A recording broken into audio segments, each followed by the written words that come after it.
The contrast between a theologically transcendent God and an eminently hard-working God produces an unnecessary tension in our minds. Is our theology about God's transcendence wrong? Has God misrepresented himself in Scripture? These are not the key questions. The key questions are our ideas about work biblically correct? What is a theologically sound definition of work? Now, some authors, Mirosław Volf to be specific, spends a lot of time trying to develop a theologically intense definition of work. In his book, Work in the Spirit, he spends an entire chapter on trying to develop a definition of work and comes up with a definition that is basically a paragraph long. We are not going to do that. We need a definition that is much more usable, much more approachable. We're going to come up with a much simpler definition than what is seen in some of the theological expositions of work. God works. Our definition of work must be based on the knowledge that God is a working God. Although there are some aspects of human work that are distinctly different from God's.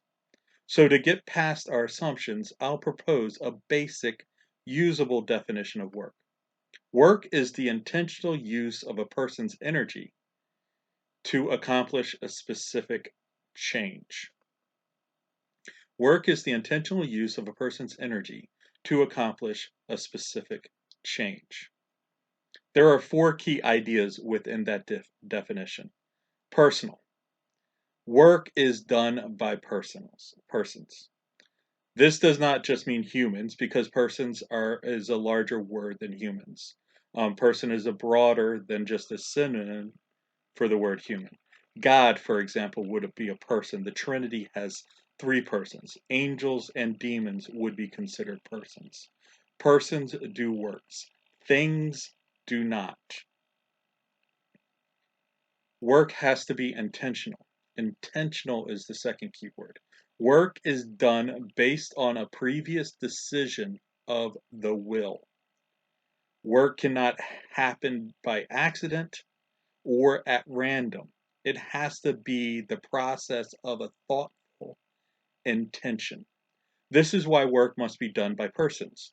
Only persons have the ability to use their will to intentionally decide to do work. Energy. Work requires that a person intentionally spend energy. We have to use some of the resources available to us to accomplish a task. This energy may come in several different forms. It can be mental energy, physical energy, emotional and or spiritual energy.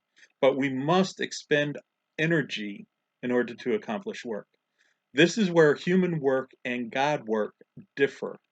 Humans have a limited amount of energy available to them, so when they expend it, they feel that expenditure. Whereas God has unlimited resources, unlimited energy. So when God expends energy to work, it doesn't deplete or diminish how much energy God has left.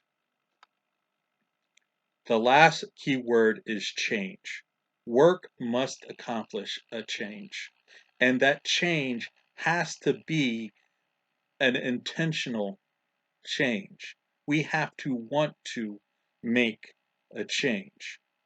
The person has to intend to make a change, and the person actually has to accomplish a change. However, the changes need not be the intended change and the accomplished change need not be the same thing. This makes work different than a hobby. A hobby is something you do for the pleasure of doing it. Work is something you do because the change you intend to do is important. You are intending to accomplish an important, necessary change, not just going through the process of doing something. Work is the change is the ends that justify the work you do, the expenditure of the energy. So, with that, the definition of work is the intentional use of a person's energy to accomplish a specific change.